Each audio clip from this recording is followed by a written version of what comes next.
Salut à tous et bienvenue dans une nouvelle vidéo Magnum 44. Il s'agit de la deuxième partie de mon petit essai sur une munition rechargée avec de la RS60, donc RS Reload, poudre suisse. Et donc j'avais dans la première vidéo, que je vous incite bien sûr à aller voir, j'avais essayé sur une cible C50. Les résultats, ils n'étaient pas terribles, c'est ce que j'avais expliqué dans la vidéo. Je voulais essayer... Voilà, j'avais lancé l'idée d'essayer sur une autre cible, genre C200 à l'envers, et en montant des gommettes un petit peu espacées. Et comme ça, on verrait, en visant les gommettes, chaque charge, on y verrait sans doute mieux. Chose que j'ai faite aujourd'hui, j'ai mis une C200 là-bas. Pourquoi faire? Pour tester un escalier. Voilà, cet escalier, donc c'est tiré d'un rechargement de chez RS Reload, donc poudre suisse. Initialement, ce rechargement commence à 40 grains et se termine en maxi à 47,5, ce qui est pas mal. Voilà, la poudre à 47,5, elle commence à être tassée. Je ne vais pas arriver jusqu'à là puisque je vais m'arrêter à 47 et je vais commencer à 43. Donc c'est exactement le même rechargement que dans la première partie. J'ai refait ces munitions, elles sont là, et je vais pouvoir les tester, je pense, confortablement. Bon, les gommettes que j'ai mis là-bas, elles font 5 cm de diamètre, c'est pas évident à voir, ça je peux vous l'accorder, c'est pas une C50, voilà, où il y a un cercle de 20 cm noir qui est un peu plus facile à viser. Dans la précédente vidéo, je vous ai expliqué aussi que j'avais un petit problème avec cette hausse micrométrique qui était sur 200 yards, parce que c'est une hausse qui est graduée en yards. Ouais, c'est des anglais. Là, je l'ai remonté légèrement, je suis monté à 2,5. Normalement, ça doit le faire. Alors là, c'est vraiment pas pour essayer de toucher la gommette, mais c'est de voir le groupement. Moi, c'est ce qui m'intéresse dans cette vidéo, celle que je vous montre pour l'instant, c'est de voir comment vont réagir ces munitions en montant progressivement la charge de poudre. Donc je commence à 43 et je termine à 47. Voilà. Donc je finis de m'installer. Vous avez vu, j'ai changé de longue vue. Je suis passé donc de lunettes de tir, de jumelles plutôt, à une lunette de tir. Et honnêtement, on voit très bien dedans. Voilà, je suis très surpris. Pour le prix que je l'ai payé, elle fait bien le job. Voilà, je suis assez content. Allez, je vais commencer les tirs. Je ne vais pas m'installer de caméra là-bas, donc vous n'allez pas voir les tirs au fur et à mesure. Mais je vous montrerai à chaque stade ce qu'il y en est. Voilà. Donc c'est parti pour 43 grains.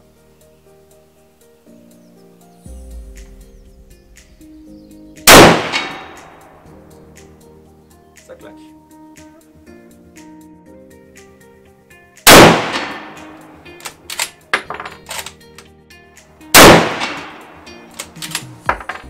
Pas mal, hein.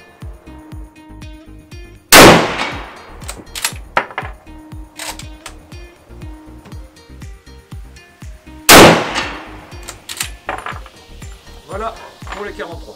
Résultat. Alors pour les 43, écoutez, en visant la pastille qui fait 5 cm, voilà, c'est pas mal, c'est pas mal. Bon, 43 grains, vous avez vu le résultat, bon... c'est pas mal, hein. On va voir si ça se regroupe un petit peu plus en montant la charge. Donc je vais passer à 44. En tout cas, cette façon de voir les choses au niveau de la cible, c'est-à-dire fond blanc, honnêtement c'est déjà bien plus net avec la longue vue. Avec des jumelles, je pense que ça serait pareil. Mais au niveau prise de visée, malgré que ça soit une gommette, voilà, rouge, peut-être qu'il aurait fallu que ce soit noir, j'en sais rien. En tout cas, on y voit bien mieux. C'est parti pour 44.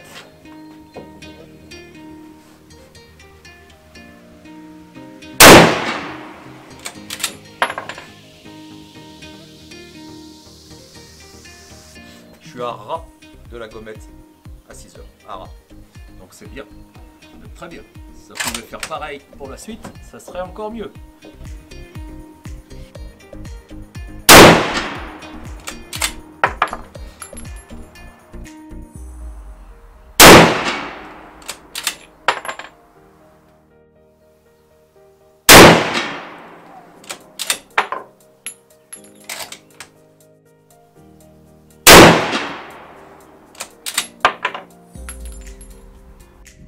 voilà pour 44 grains. Bon, on va continuer à 45 grains. Voilà, je suis assez satisfait du principe hein, de la cible, je le redis, c'est plutôt pas mal. Au niveau groupement, bah, écoutez, il n'y en a pas un qui se dessine plus, enfin, on est tiré que deux hein, de série, mais il n'y en a pas un pour l'instant qui sort un petit peu plus du lot. On va voir avec 45 grains, en gros c'est le meilleur résultat que j'avais obtenu la dernière fois, hein, à peu près, hein, avec donc ces fameux 45 grains de RS60, et le chiffre c'est toujours la même. Hein. Donc PPU Partisan, 174 grains.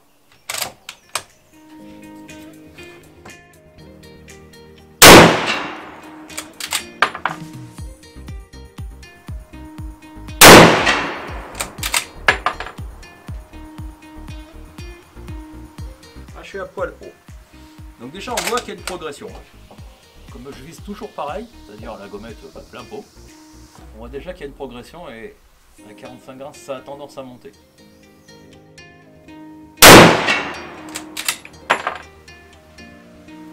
Par contre, ça a tendance à se resserrer.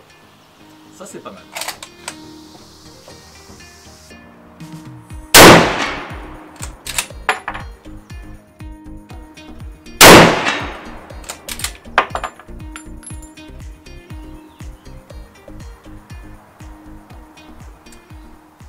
C'est pas mal du tout.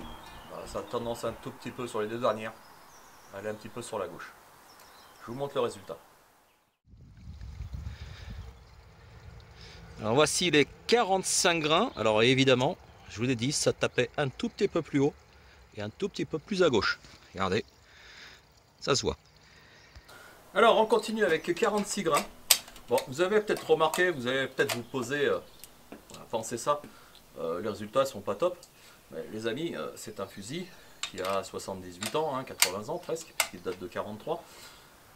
Donc il est forcément un petit peu usé.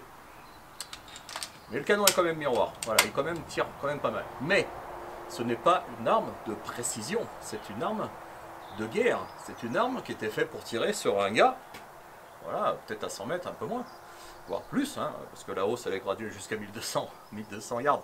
Mais pour tirer un gars à 1200 yards, je pense qu'il fallait sacrément bon. Bref, cette arme-là, c'est pas fait pour faire de la précision absolue. Hein.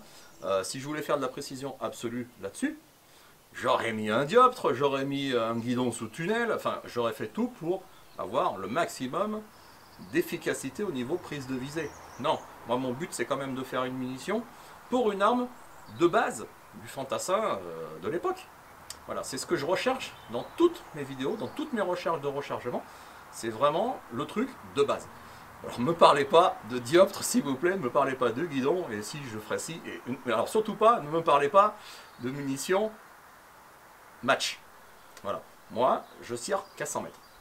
Ok. D'accord. Voilà, donc les Sierra, les Lapua, les machins, non, pitié, ne me parlez pas de ces munitions qui sont très bien, il n'y a pas de problème, elles sont très chères aussi. Moi, PPU Partisan, je ne suis pas sponsorisé par eux, mais pour tirer à 100 mètres, c'est largement bon, croyez-moi. Allez, 46 grains, on continue ce petit test. C'est à partir de là que la dernière fois, ça s'était dégradé. On va voir si ça se confirme, on va bien voir.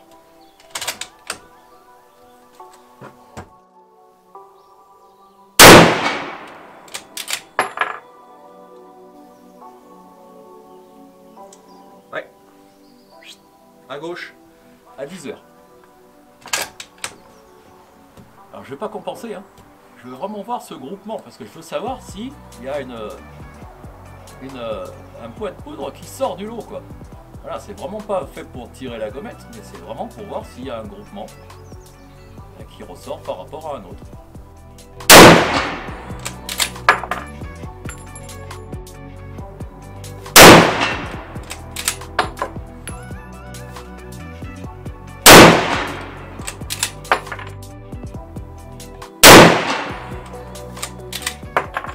Et voilà. Résultat.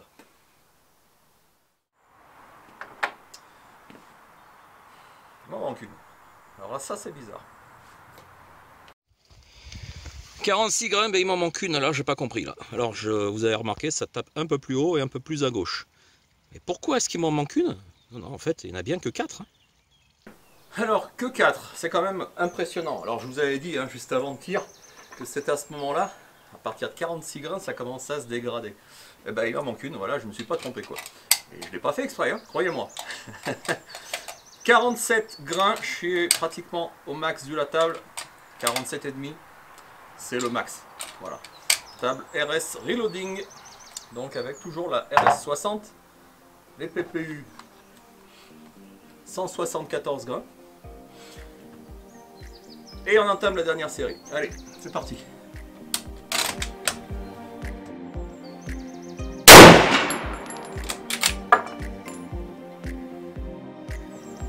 Comme attendu, c'est beaucoup plus haut que les tirs précédents. Alors ça paraît logique, hein. Mais bon, moi ce qui m'intéresse c'est quand même le groupement. On va continuer à faire ça, à faire comme ça, et je tire toujours au même endroit, donc je vise cette fameuse gommette. Vous avez vu, il y a quand même une progression, hein. Ça a commencé en dessous de la gommette, et après ça monte progressivement.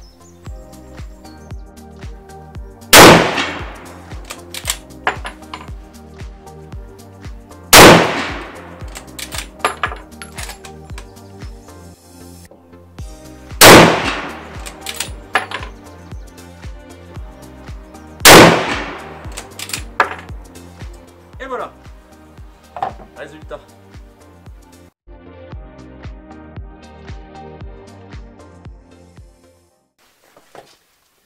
Retour à la maison pour un petit débriefing un petit peu spécial.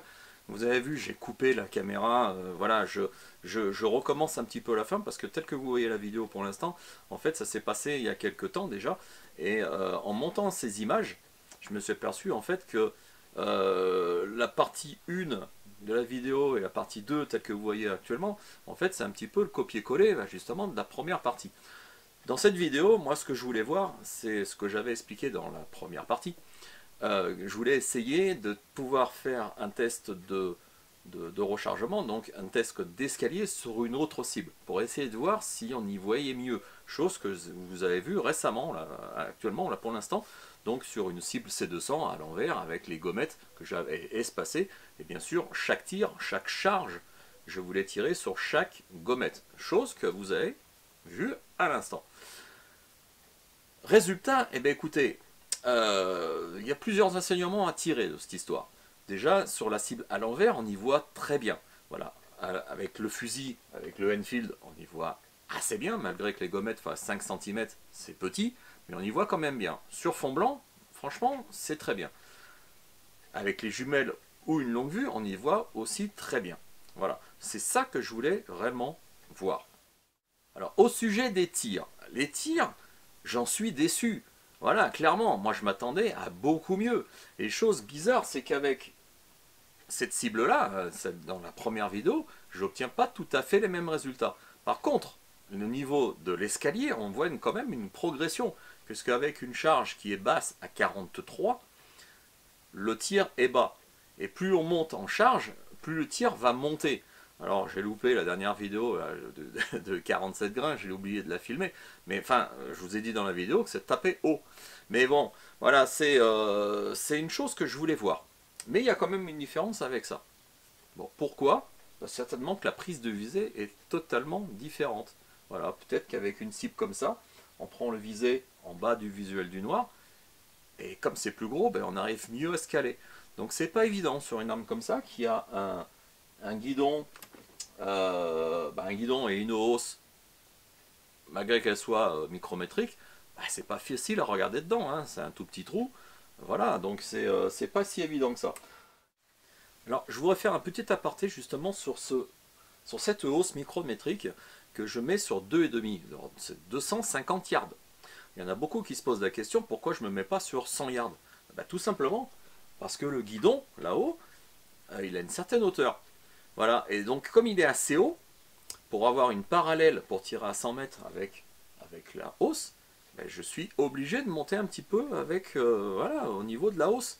Donc c'est peut-être normal. Voilà, le guidon, à mon avis, est légèrement trop haut, et donc je suis obligé de compenser avec la hausse pour tirer à 100 mètres. Cette hausse, je l'ai changée. Voilà, c'est pas la hausse d'origine. La hausse d'origine, j'avais le même problème. J'étais obligé, c'était une hausse avec curseur, hein, je vais vous montrer une petite photo. euh, cette hausse avec curseur, j'étais aussi sur 200, 250 yards. Donc c'est totalement logique que je ne sois pas le curseur sur 100 yards.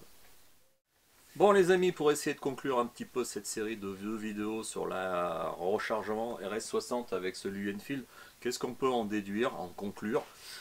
Déjà d'une chose, c'est que j'ai expliqué que la hausse était un petit peu compliquée. Donc là je suis clairement sur 2,5 et ça va bien mieux. Donc ça c'est un premier point positif. Deuxième point positif, c'est la cible que j'ai voulu essayer. Donc C200 à l'envers en mettant des gommettes espacées et en visant justement chaque charge de poudre sur ces gommettes, et l'idée est pas mal. Voilà, parce qu'on déjà on y voit très bien. On y voit très bien avec l'arme, on y voit très bien avec une paire de jumelles ou une paire de longue vue. Et on voit clairement les groupements, comment ils se déplacent. Voilà, c'est pas brouillon comme sur une cible, comme ça, en mettant des gommettes de couleur. Donc l'idée est pas mal. Troisième enseignement à tirer, c'est clairement le rechargement proprement dit. La RS60 n'est pas adaptée pour ce 303 British. Clairement, c'est une poudre qui est trop lente. Donc là, clairement, il va falloir trouver une autre poudre plus proche des Vitavori N130, N133, voire N135, peut-être N140. Voilà, c'est plutôt dans cette zone de poudre, de vivacité de poudre. Hein. Il y a la Tubal 5000 qui pourrait peut-être aller, la Tubal 3000 va plutôt pas mal aussi. Voilà. Mais clairement, moi qui suis plutôt habitué à la Vitavori, là, ça va être compliqué parce que je veux absolument utiliser la PPU 174 grains et quand on regarde le tableau justement de rechargement Vitavori, la 174 grains, on ne peut pas utiliser la N130, on ne peut pas utiliser la N133, peut-être la N135, hein, je n'ai pas les tables en tête, mais clairement on est limité. Donc c'est pas évident. Voilà. Donc clairement le rechargement du 303 British, pour utiliser un poids d'ogive donné, on ne peut pas utiliser n'importe quelle poudre, donc c'est pas évident. Voilà. J'ai essayé la RS60, les résultats ont été pour moi pas convaincants, on peut dire même nuls. Hein, regardez les vidéos, je pense que vous aurez la même vision des choses que moi. Les impacts, c'est à droite à gauche, enfin, franchement c'est nul. Voilà, il faut dire clairement les choses. Mais c'est un enseignement à tirer. Voilà, on peut se rappeler par la suite que voilà, RS60, c'est pas bon. Voilà, donc c'est ça l'enseignement que je veux essayer de vous montrer dans mes vidéos tests. Clairement, essayez de trouver des personnes en français qui vous montrent des vidéos sur le rechargement. Alors, sur ce type d'arme, alors je peux vous dire que c'est encore moins. C'est ça que j'essaye de proposer. Alors, effectivement, les tirs, parfois dans les vidéos, sont totalement nuls. Mais c'est fait exprès. Moi, je vous montre des vidéos que, voilà, d'un tireur lambda, c'est ça qu'il obtient, ou il peut obtenir dans des différents rechargements. Voilà, il n'y a pas que du 10 dans la vie. On peut aussi avoir des échecs. Il y a beaucoup plus d'échecs que de réussites. Aujourd'hui, c'est un échec, mais un échec constructif. Ciao, à bientôt.